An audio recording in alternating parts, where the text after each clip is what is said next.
સમય સંખ્યાની અંદર ઉદાહરણ નંબર 2 આપણે આને શું કરવાનું છે કિંમત શોધવાની છે રકમ શું છે -4/5 ગુણ્યા 3/7 ગુણ્યા 15/16 ગુણ્યા -14/9 આની પેલા જે દાખલો કરેલો હતો ને દાખલામાં કરવાનું શું હતું ખબર ને સરવાળા હતા સરવાળાની બાદબાકી એટલે એમાં મેં તમને એમ કીધું હતું કે સરવાળાના અપૂર્ણાંક સંખ્યાના સરવાળા બાદબાકી તો જ થાય શું હોય તો કે છેદમાં રહેલી સંખ્યા કેવી હોય સરખી કેવી હોય સરખી આમાં ગુણાકારમાં અને ભાગાકારમાં આ જોવાનું નથી ગુણાકાર અને ભાગાકારમાં આ જોવાનું નથી કે છેદમાં રહેલી સંખ્યા સરખી છે કે નથી બરાબર આમાં તો ડાયરેક્ટ આપણે કરવાના છે ગુણાકાર બરાબર ચાલો જોઈએ હવે ડાયરેક્ટ જો -4/5 ગુણ્યા 3/7 ગુણ્યા 15/16 પેલા આપણે કૌંસ છોડી દઈએ બરાબર ગુણ્યા -14/9 ગુણાકાર ભાગાકારના દાખલા હોય ને એમાં છેદ ઉડાડી શકાય શું કરી શકાય છેદ આમાં છેદ ઉડાડવો હોય તો શું કરવું પડે તો કે જ્યાં જ્યાં છેદ ઉડતા હોય ને ઉડાડી દેવાનું 16 એટલે ચોકે ચોકે 16 તો જો અહીંયાથી 4 ગયા અહીંયાથી 4 ગયા બરાબર 14 એટલે 7 14 તો જો અહીંયાથી 7 ગયા 7 ગયા બરાબર અહીંયા 9 એટલે 3 તેરી 9 તો જો 3 3 ગયા 15 15 એટલે 5 તેરી 15 તો અહીંથી 5 અહીંયાથી 5 ગયા હવે છે વધેની લખવાનું અહીંયા શું વધ્યું તો -1 વધ્યું 3 3 ક્યાં હા અહીંયાથી 3 3 ઉડે બરાબર હવે આમાં શું વધ્યું તો કે -1 વધ્યો ગુણ્યા આમાં કંઈ નથી વધ્યું કેમ કે -1 એટલા માટે લીધું કે માઈનસ ગુણાકારમાં આવે છે +1 હોય તો લખો કે ન લખો કોઈ ફરક પડે નહીં આમાં શું વધે છે વધે ને 1/4 ગુણ્યા આમાં શું વધે છે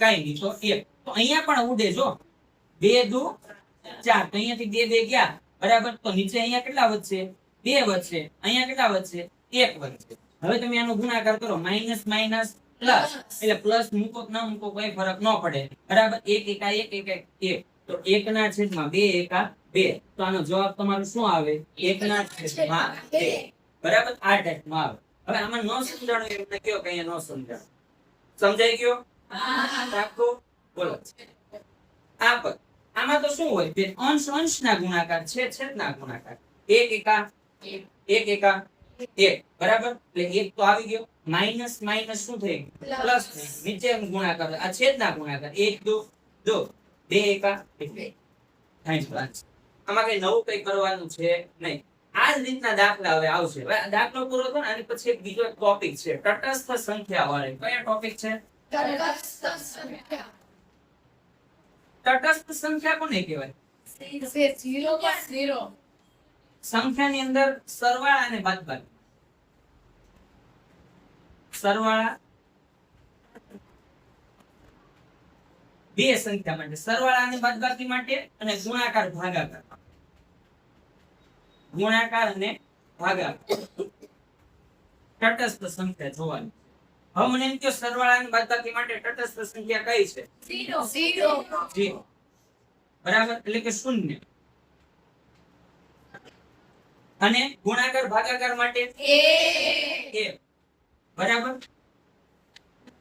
1 તટસ્થ સંખ્યા કહેવાય કોને કેટલાને ખબર છે તટસ્થ સંખ્યા કહેવાય કોને કેટલાને ખબર છે ગુણાકારમાં આવતો એટલે ભાગાકારમાં તટસ્થ સંખ્યા કહેવાય કોને ખબર કે માનો કે સરવાળા બાદબાકી માટે 0 એ કેવી સંખ્યા છે તટસ્થ સંખ્યા એટલે કે ઈ સંખ્યાને એની સાથે પ્રક્રિયા કરવાથી સરવાળા બાદબાકી કરવાથી કોઈ જવાબમાં ફરક ન પડે હું એમ કહું 7 + 0 7 + 0 જવાબ કેટલો આવે 7 એટલે એમાં કોઈ ફરક પડ્યો સંખ્યા હું કહું 7 માંથી 0 બાદ કરો તો 7 એટલે સરવાળા અને બાદબાકીમાં 0 ઉમેરવાથી અથવા તો 0 બાદ કરવાથી કોઈ પણ સંખ્યામાંથી 0 ઉમેરવાથી કે કોઈ પણ સંખ્યામાંથી 0 બાદ કરવાથી જવાબમાં કોઈ ફરક પડતો નથી એટલા માટે સરવાળા બાદબાકી માટે તટસ્થ સંખ્યા કઈ છે 0 અને ગુણાકાર અને ભાગાકાર માટે કોઈ સંખ્યાને 1 વડે ગુણો અને કોઈ સંખ્યાને 1 વડે ભાગો જવાબમાં કોઈ ફરક પડે એટલે આ બે એવી સંખ્યા છે કે સરવાળા માટે બાદબાકી માટે 0 ગુણાકાર ભાગાકાર માટે 1 એનાથી કોઈ જાતનો ફરક જવાબમાં કોઈ ફરક નથી પડતો કેમાં ફરક નથી પડતો જવાબ એમ કહો 21 × 1 તો જવાબ કેટલો આવે 21 21 ભાગ્યા 1 તો જવાબ કેટલો આવે? 21. કોઈ ફરક પડે છે? નથી પડતો. એટલા માટે સરવાળા તટસ્થ સંખ્યા સરવાળા બાદબાકી માટે શૂન્ય અને ગુણાકાર ભાગાકાર માટે કયો આવે છે? 1. ખબર પડે છે? સમજાય છે? અને આની પછી આવે છે વિભાજ્યતાનો ગુણધર્મ. કયો આવે છે? વિભાજ્યતા. ગુણધર્મ. તો સર વિભાજ્યતાનો ગુણધર્મ એટલે શું? વિભાજ્યતાનો ગુણધર્મ એટલે શું? તો સિમ્પલી તમે જોઈ શકો છો વિભાજ્યતાનો ગુણધર્મ કોને કહેવાય? કોઈને ખ્યાલ છે વિભાજ્યતાનો? જે નવોદય કરેલું છે ને એને એટલીસ્ટ ખ્યાલ હોવો જોઈએ. વિભાજ્યતાનો ગુણધર્મ પૂછાય કઈ એક્ઝામ્પલ તરીકે લો, ધ્યાન આપો. 15 ગુણ્યા 22 આમ લખ્યું 15 ગુણ્યા 22. હવે વિભાજ્યતાનો ગુણધર્મ કે હવે તમે આમ કરો ને 15 ગુણ્યા 22 તો તમે આવી રીતે કરો. મોટા ભાગે આમ કરો 15 ગુણ્યા 22 આ રીતે. પણ આપણે અહીંયા કરવાનું શું ખબર? કોઈ પણ ના કાં તો આના ભાગ પાડો કાં તો આનું વિભાજન. કોઈ પણ એક સંખ્યાનું શું કરવાનું છે? વિભાજન કરવાનું છે. શું કરવાનું છે? વિભાજન કરવાનું. તમને ખબર છે તમને કાં તો 22 નો ઘડિયો આવડે કાં તો 15 નો આવડે. આપણે જેનો ઘડિયો આવડે ને એનું વિભાજન કરવા. આપણે 15 નો આવડે આપણે 20 નું 22 નું વિભાજન કરીએ અત્યારે શીખવા જાણવા માટે. 15 ગુણ્યા 20 20 નું વિભાજન કરો એટલે 22 નું વિભાજન શું થાય? 20 પ્લસ 2 20 પ્લસ 2 બરાબર. હવે જો આનો ગુણાકાર પેલા 20 સાથે કરો 15 દો 30 અને એક 0 લાગે એટલે 300 પ્લસ 15 દો હળાગીનો સરવાળો કરો જવાબ કેટલો આવે? 330. તો આવી રીતે સંખ્યાનું શું કરવાનું છે? વિભાજન. પણ હવે અહીંયા પ્રશ્ન શું છે ખબર? આવો તો બધાને આવડે પણ આપણે કઈ સંખ્યા માટે કરવાનું છે? સમય સંખ્યા માટે. આપણે વિભાજન કરવાનું છે પણ કઈ સંખ્યા માટે? સમય સંખ્યા માટે કરવાનું છે. બરાબર. તો આપણે એમાં જે એના ઉદાહરણ ને દાખલા છે એ જોઈએ. બરાબર. જો વિભાજન વાળો ઉદાહરણ નંબર 3 જોઈએ. આપણે ઉદાહરણ નંબર 2 જોઈ ગયા એવી જ રીતે આપણે ઉદાહરણ નંબર 3 જોવાનું છે. બરાબર. તો સુકીબેન ધ્યાન આપજો અહીંયા.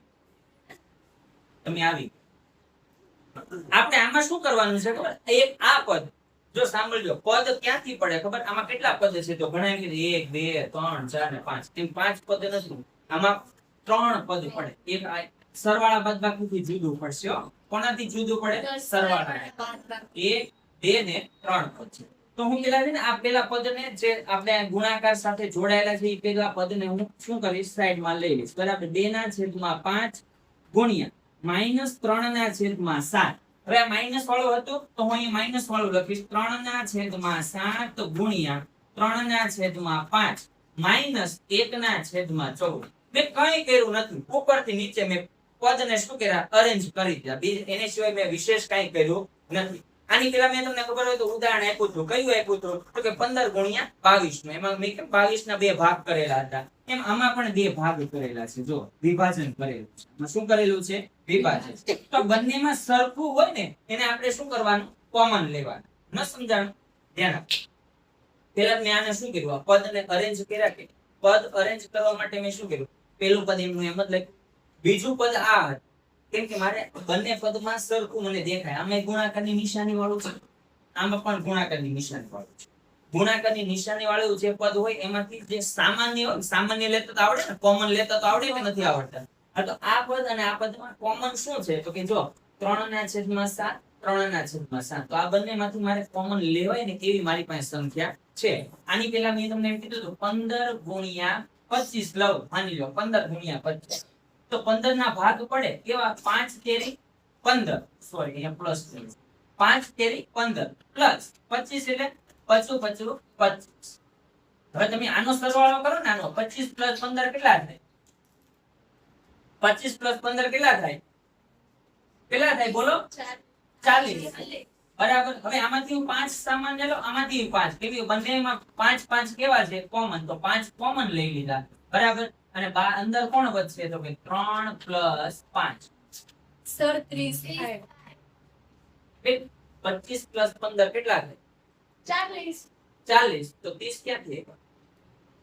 બરાબર. અહીંયા છે જો 5 એમના એમ જ છે ગુણાકારમાં. બરાબર. 5 પ્લસ 3 કેટલા થાય? 8 8 પંચાને 40. તો પણ જવાબ તો એ જ આવે છે. એમ અહીંયા કેમ મેં વિભાજન કર્યું? પેલા અહીંયા જોઈન્ટ માં પછી એનું મેં શું કર્યું વિભાજન. એવી જ રીતે અહીંયા છે ને વિભાજન આપેલું છે એમાંથી મારે શું લેવાના છે સામાન્ય લેવાના છે. ધ્યાન આપજો.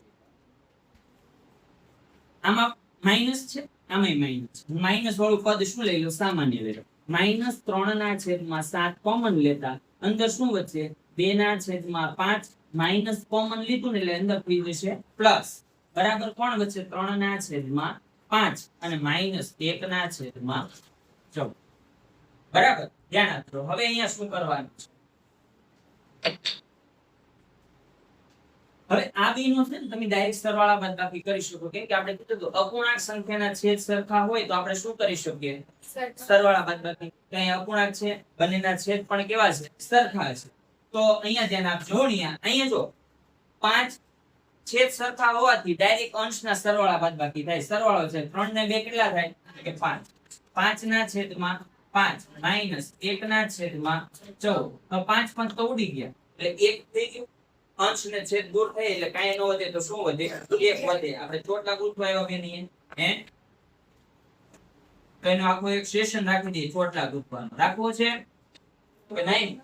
સરસ. ચાલો હવે અહીંયા જો હવે કેટલી મોટી સંખ્યા હતી એમાંથી આપણે એનું વિભાજન કર્યું. વિભાજન હતું એમાંથી આપણે કોમન લીધા. કોમન લઈને એનું સાદુરૂપ આપ્યું. છેલ્લે આવ્યું -3/7 -1/14.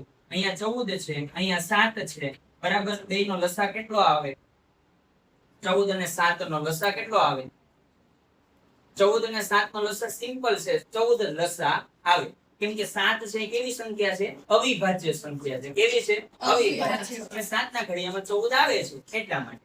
તો હું શું કરીશ ખબર આમને પણ 2 વડે ગુણીશ આમને પણ 2 વડે ગુણીશ એટલે 3 દુ થઈ જશે 6 એટલે નીચે થઈ જશે 14 -1/14.